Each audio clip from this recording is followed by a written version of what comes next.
નમસ્કાર, આપનું હાર્દિક સ્વાગત છે એજ્યુકેશન ગુજરાત ચેનલમાં. આજે આપણે ધોરણ 9માંના વિજ્ઞાન વિષયનો ચેપ્ટર પહેલો આપણી આસપાસના દ્રવ્યો આ પાઠને જે નવી સ્વાધ્યાય પોથી છે, આ નવી સ્વાધ્યાય પોથીનું સંપૂર્ણ સોલ્યુશન વિડીયો માધ્યમથી શીખવાનું છે. ચેનલ પર નવા ચેનલ સબસ્ક્રાઈબ કરો, વિડીયોમાં લાઈક શેર કરો. વિભાગ એ છે, એમાં પ્રશ્નના આશરે 10થી 20 શબ્દોમાં મર્યાદામાં સૂચના મુજબ પ્રત્યેકનો એક ગુણ છે. બરાબર, સાચો વિકલ્પ પસંદ કરીને ઉત્તર લખવાનો છે. પહેલો પ્રશ્ન, દ્રવ્યની કઈ ભૌતિક અવસ્થામાં તેને ચોક્કસ આકાર અને કદ હોય છે? તો એ છે અવસ્થા ઘન અવસ્થા.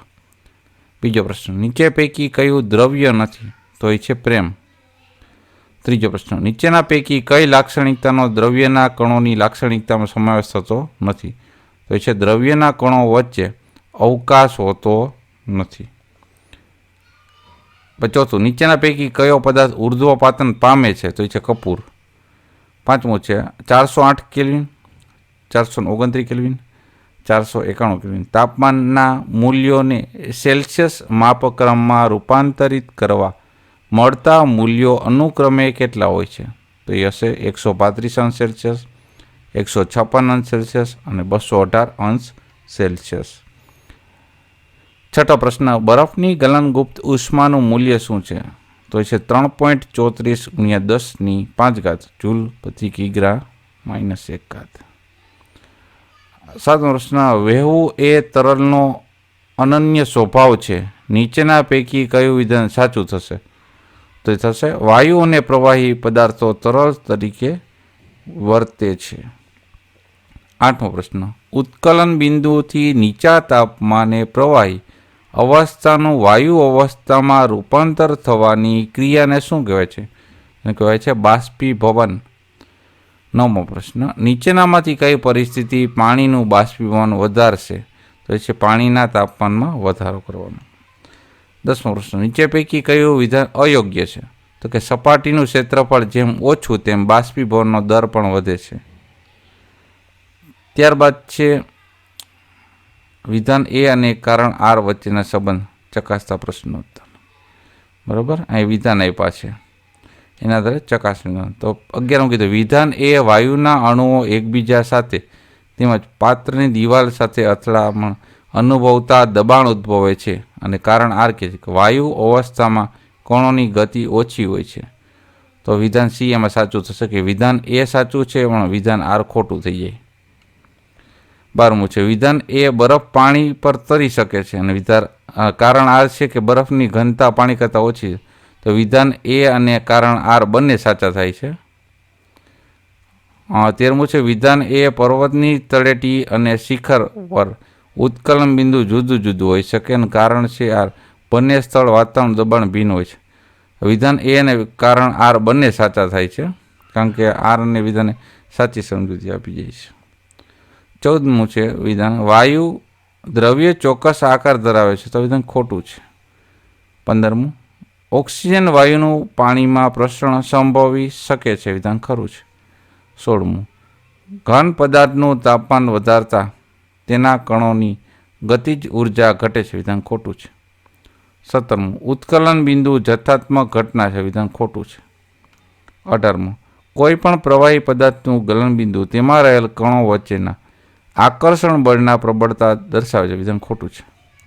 19મું, 1.5 atm બરાબર 1.515 × 10⁵ pa એટલે વિધાન ખરું થાય છે. 20મું વિધાન, 1 કિલોગ્રામ ઘન પદાર્થના વાતાવરણ દબાણે તેના ગલનબિંદુ જેટલા તાપમાન પ્રવાહીમાં રૂપાંતર કરવા માટે જરૂરી ઉષ્મા ઉર્જાને ગલનગુપ્ત ઉષ્મા કહે છે. તો વિધાન ખરું છે. નીચેના આપેલા વિધાન સાચા, બંને રીતના ખાલી જગ્યા પૂરવાની છે. 21મી ખાલી જગ્યા, પાણીના અણુઓ કરતાં 373 કેલ્વિન તાપમાને રહેલી બાષ્પના અણુઓની ખાલી જગ્યા વધુ હોય તો એ છે ઉર્જા. 22મું, દબાણનો એસઆઈ એકમ શું છે? તો કે પાસ્કલ છે. 23મું, નિયત જથ્થાના વાયુનું દબાણ વધારવાથી અને તાપમાન ઘટાડવાથી તેનું પ્રવાહીમાં રૂપાંતર થઈ શકે છે. આ ક્રિયાને વાયુનું ખાલી જગ્યા કહેવાય છે પ્રવાહીકરણ. 24મું, વાયુનું પ્રવાહીમાં રૂપાંતર થયા સિવાય સીધે સીધું જ ઘન અવસ્થામાં રૂપાંતર થવું એને કહેવાય નિક્ષેપણ. 1g = 10⁻³ kg. 26મું, બરફ પાણી પર તરે છે કારણ કે બરફની ઘનતા પાણીની ઘનતા કરતાં કેવી હોય છે? ઓછી. 27. દ્રવ્યની ખાલી જગ્યા અવસ્થામાં સપાટી પર અણુ સળગી શકે તો કે પ્રવાહી અવસ્થામાં. 28 ખાલી જગ્યા પદાર્થમાં રહેલ ઉષ્મા ઉર્જાના સ્તરને ખાલી જગ્યા કહે છે તાપમાન. ત્યારબાદ છે નીચેના પ્રશ્નના માગ્ય મુજબ સંક્ષિપ્તમાં ઉત્તર આપો. 29મો પ્રશ્ન, દ્રવ્ય શેનું બનેલ છે? તો જવાબ છે દ્રવ્ય અતિ સૂક્ષ્મ કણોનું બનેલ છે. 30મો પ્રશ્ન, ગલન એટલે શું? તો જવાબ છે દ્રવ્યની ઘન અવસ્થામાંથી પ્રવાહી અવસ્થામાં રૂપાંતરની જે પ્રક્રિયા છે એને ગલન કહેવામાં આવે છે. 31મો પ્રશ્ન, બે પ્રવાહી A અને B ની બાષ્પીભવન ગુપ્ત ઉષ્મા અનુક્રમે 1000 જૂલ કિલોગ્રામ -1 અને 1500 જૂલ કિલોગ્રામ -1 છે તો કયું પ્રવાહી વધુ ઠંડક આપશે? તો પ્રવાહી B વધુ ઠંડક આપશે કારણ કે તે પર્યાવરણમાંથી વધુ ઉર્જાનું અવશોષણ કરશે. 32મો પ્રશ્ન, વાદળનું બનવું એ કેવી ક્રિયા છે? તો છે સંઘનન. 33મો પ્રશ્ન, પર્વતારોહણના ઓક્સિજનના સિલિન્ડરમાં વાયુના કયા ગુણધર્મનો ઉપયોગ કરી વાયુ સરળતાથી ભરી શકાય છે? તો સંકોચનતાના ગુણધર્મની, બરાબર, નિયતાના. 34મો પ્રશ્ન, લોખંડનો ટુકડો તેલ અને કાર્બન ડાયોક્સાઇડના ઘનતાને ચડતા ક્રમમાં ગોઠવવાનો છે. તો સૌથી ઓછી ઘનતા હોય કાર્બન ડાયોક્સાઇડની, પછી તેલની, સૌથી વધારે હોય છે લોખંડના ટુકડાની. યોગ્ય જોડકા જોડવાના છે વિભાગ 1ના વિભાગ 2 સાથે. તો પહેલામાં આ લાગુ પડે છે ગલન, બીજામાં લાગુ પડે છે બાષ્પીભવન, ત્રીજામાં લાગુ પડે છે ઉદ્ધ્વપાતન અને ચોથામાં લાગુ પડે છે પ્રવાહીકરણ. એ જ રીતના 36માં પણ જોડકું છે જેમાં પોટેશિયમ પરમેંગનેટ એટલે કે KMnO4 થઈ, કોપર સલ્ફેટ એટલે કે CuSO4 થશે, એમોનિયમ ક્લોરાઇડ એટલે NH4Cl થશે અને સૂકો બરફ એટલે CO2S સોલિડ ફોર્મ. એસ એટલે એનું સોલિડ ફોર્મ છે. વિભાગ બી, નીચે આપેલા પ્રશ્નોના આશરે 40થી 50 શબ્દોની મર્યાદામાં માગ્ય મુજબ ઉત્તર લખો. પ્રત્યેકના 2 ગુણ છે. પહેલો પ્રશ્ન, દ્રવ્યના કણોની લાક્ષણિકતા જણાવો. જવાબ છે એમાં પહેલો મુદ્દો, દ્રવ્યના કણો સતત ગતિશીલ હોય છે એટલે કે તે ગતિજ ઉર્જા ધરાવે છે. બીજો મુદ્દો, તાપમાન વધતા કણોનું ગતિજ ઉર્જા વધે છે.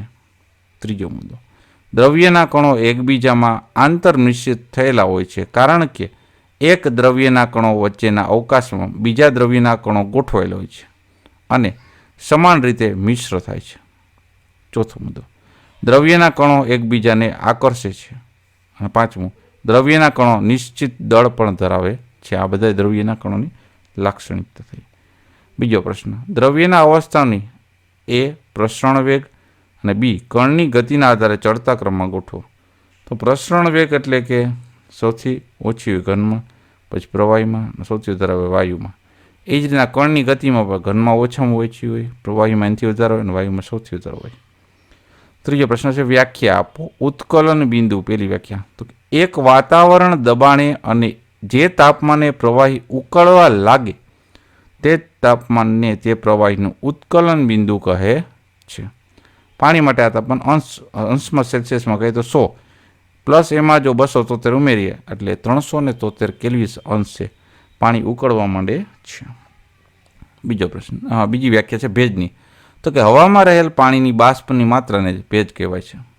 ચોથો પ્રશ્ન, નીચે દર્શાવેલ તાપમાનોને પાણીના ભૌતિક અવસ્થાઓ કઈ શીખ્યો છે? તો 300 કેલ્વિન તાપમાને પ્રવાહી, 273 ઘન ને પ્રવાહી જેવું, અને 473 પ્રવાહી ને વાયુ. પાંચમો પ્રશ્ન, દ્રવ્યની ત્રણેય અવસ્થાનું આંતરિક રૂપાંતરણ જણાવો. તો કે પદાર્થની અવસ્થાઓ એટલે કે ઘન, પ્રવાહી, વાયુ દબાણ અને તાપમાન દ્વારા નક્કી થાય છે. જો ઘનનું પ્રવાહી થતું હોય તો એને ગલન કહેવાય અને પ્રવાહીનું ઘન થાય તો ઘનીકરણ કહેવાય. એ જ રીતના પ્રવાહીનું વાયુ થાય તો એને બાષ્પીભવન કહેવાય અને વાયુનું જો પ્રવાહી થાય તો એને સંઘનન કહેવાય છે. જો ઘનથી વાયુ કે વાયુથી ઘન થાય તો એને કહેવાય ઉર્ધ્વપાતન. છઠ્ઠો પ્રશ્ન, બાષ્પીભવન એટલે શું સમજાવો. તેનો જવાબ છે દ્રવ્યના કણ સતત ગતિશીલ હોય છે અને ક્યારેક અટકતા નથી. એક નિશ્ચિત તાપમાને દરેક ઘન પ્રવાહી કે વાયુ પદાર્થના કણોમાં જુદી જુદી માત્રામાં ગતિજ ઉર્જા હોય છે. પ્રવાહી અવસ્થામાં સપાટી પર રહેલ કણોને કેટલાક અંશે એટલી વધુ ગતિજ ઉર્જા હોય છે કે બીજા કણોના આકર્ષણ બળથી મુક્ત થઈ જાય છે. ઉત્કલન બિંદુથી ઓછા તાપમાને પ્રવાહીમાં વાયુ એટલે કે બાષ્પમાં રૂપાંતર થવાની પ્રક્રિયાને બાષ્પીભવન કહેવાય છે. 7મો પ્રશ્ન, વાયુનું દબાણ એટલે શું? દબાણના માપન માટેના એકમો જણાવો. તેનો જવાબ છે પાત્રની દિવાલ પરના વાયુના કણો દ્વારા પ્રતિ એકમ ક્ષેત્રફળ પર લાગતા બળને વાયુનું દબાણ કહે છે. દબાણ બરાબર બળના છેદમાં ક્ષેત્રફળ. આ દબાણ માપવાનો એકમો છે. હવે વાયુનું દબાણ માપવા માટેનો એકમ વાતાવરણ છે. દબાણનો એસઆઈ એકમ પાસ્કલ છે. 1 ATM બરાબર 1.01 ગુણા 10⁵ PA. વાતાવરણમાંના હવાના દબાણને વાતાવરણીય દબાણ કહે છે. દરિયાની સપાટી પર વાતાવરણીય દબાણ એક વાતાવરણ છે અને તેની સામાન્ય વાતાવરણીય દબાણ પણ કહેવામાં આવે છે. 8મો પ્રશ્ન, કપમાં રહેલ ગરમ ચાની તુલનામાં રકાબીમાં રહેલ ચા આપણે સરળતાથી પી શકીએ છીએ. શા માટે? તેનો જવાબ છે સપાટીનું ક્ષેત્રફળ અથવા તો વિસ્તાર વધતા બાષ્પીભવનનો દર વધે છે. આમ કપ કરતાં રકાબીનું સપાટીનું ક્ષેત્રફળ વધુ હોવાથી તેમાં રાખેલ ચા અથવા દૂધ ઝડપથી ઠંડા થાય છે. તેથી જ આપણે ચા કે દૂધ ઝડપથી પી શકીએ છીએ. 9મો પ્રશ્ન, ઠંડા પાણીથી ભરેલા ગ્લાસની બહારની સપાટી પર પાણીના ટીપા શા માટે બૂંદો સ્વરૂપે દેખાય છે? તેનો જવાબ છે કોઈ પાત્રમાં આપણે બરફ જેવું ઠંડુ પાણી ભરીએ ત્યારે ઝડપથી પાત્રની બહારની સપાટી પર પાણીના ટીપા નજર સમક્ષ આવવા લાગશે, કારણ કે હવામાં રહેલ પાણીની બાષ્પ ભેજની ઉર્જા ઠંડા પાણીના સંપર્કમાં આવવાને લીધે ઓછી થઈ જાય છે અને તે પ્રવાહી અવસ્થામાં ફેરવાઈ જાય છે, જે આપણને પાણીના બૂંદા સ્વરૂપમાં દેખાય છે. 10મો પ્રશ્ન, ડેટોલનું દ્રાવણ 2 ml લઈ તેને પાણી વડે મંદ કરવા છતાં ડેટોલની વાસ સતત આવ્યા કરે છે અને શા માટે? તેનો જવાબ છે દ્રવ્ય કણો અતિ સૂક્ષ્મ હોય છે. ડેટોલનું દ્રાવણ 2 ml દ્રાવણને મંદ કરવાથી આ અતિ સૂક્ષ્મ કણોની હાજરી દરેક વખતે મંદ દ્રાવણમાં જ રહ્યા કરે છે. ઉપરાંત આ કણો હવામાં ભળી પ્રસરણ પણ પામે છે.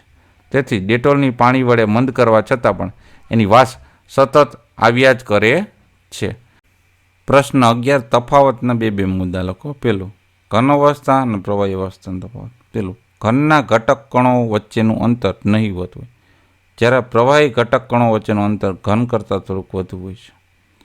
બીજું, તેમાં આંતરાણવીય બળ ઘણું જ પ્રબળ હોય, જ્યારે પ્રવાહી અવસ્થામાં આંતરાણવીય બળ ઘનની સાપેક્ષમાં ઓછું હોય છે. ત્રીજું, ઘનની સંકોચનની થતા ખૂબ ઓછી હોય છે, જ્યારે પ્રવાહીની સંકોચનીયતા થોડીક વધુ હોય છે. ઘન દ્રઢ છે જ્યારે પ્રવાહી તરલ છે. 5મું, ચોક્કસ આકાર ધરાવે છે ઘન, જ્યારે પ્રવાહી ચોક્કસ આકાર ધરાવતો નથી. બાષ્પીભવન અને ઉત્કલનનો તફાવત છે. પેલું, સપાટી પરની ક્રિયામાંથી આ બાષ્પીભવન થાય, જ્યારે જથ્થામાંથી ઘટનાને એને ઉત્કલન કહેવાય છે.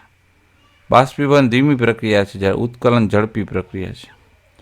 બાષ્પીભવન દરેક તાપમાન થઈ શકે, જ્યારે ઉત્કલન ચોક્કસ તાપમાને થઈ શકે છે.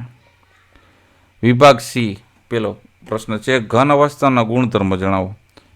પેલું, ઘન પદાર્થના ચોક્કસ આકાર, કદ અને સીમા હોય છે. બીજું, ઘન પદાર્થ પર બાહ્ય દબાણની ખાસ અસર થતી નથી અને તેની સંકોચન પણ પામતા નથી.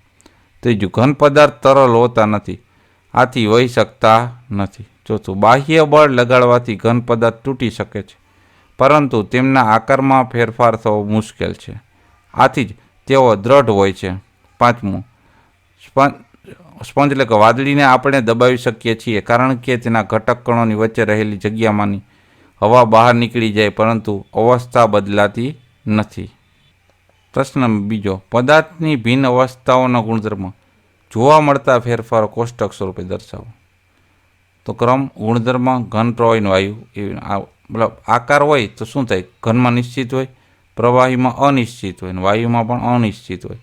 એ જ રીતના કદ જોઈએ તો ઘનમાં નિશ્ચિત હોય, પ્રવાહીમાં નિશ્ચિત હોય અને વાયુમાં અનિશ્ચિત હોય.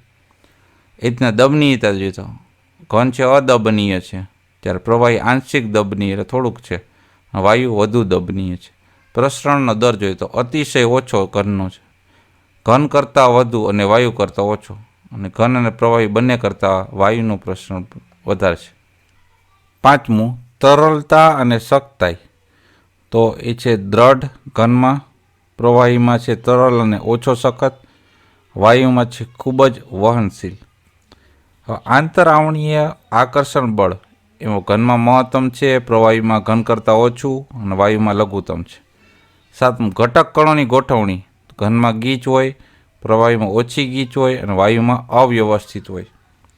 ત્રીજો પ્રશ્ન, સમજાવો ગલનગુપ્ત ઉષ્મા. તો જવાબ છે ગલનના પ્રયોગની પ્રક્રિયા દરમિયાન ગલન બિંદુ સુધી પહોંચ્યા બાદ જ્યાં સુધી સંપૂર્ણ બરફ પીગળી ન જાય ત્યાં સુધી તાપમાન બદલાતું નથી. બીકરને ગરમી આપવા છતાં તાપમાન અચળ જ રહે છે. કણો વચ્ચેના પારસ્પરિક આકર્ષણ બળની ઉપરવટ થઈને દ્રવ્યની અવસ્થા બદલવા માટે ઉષ્માનો ઉપયોગ થાય છે. પરંતુ તાપમાનમાં કોઈપણ ફેરફાર દર્શાવ્યા સિવાય જ બરફ આ ઉષ્મા ઉર્જા શોષી લે છે. એવું માનવામાં આવે છે કે આ ઉષ્મા ઉર્જા બીકરમાં રહેલ સંઘટનોમાં છુપાયેલું હોય છે, જેને ગુપ્ત ઉષ્મા કહે છે. અહીં ગુપ્તનો અર્થ છુપાયેલી એમ કરવામાં આવે છે. પદાર્થના ગલન બિંદુ જેટલા તાપમાને અને એક વાતાવરણ દબાણે 1 કિલોગ્રામ ઘન પદાર્થને પ્રવાહી અવસ્થામાં રૂપાંતરિત કરવા માટે જરૂરી ઉષ્મા ઉર્જાને જ ગલનગુપ્ત ઉષ્મા ઉર્જા કહેવામાં આવે છે. ચોથો પ્રશ્ન, ઉનાળામાં આપણે કેવા પ્રકારના કપડાં પહેરવા જોઈએ અને શા માટે?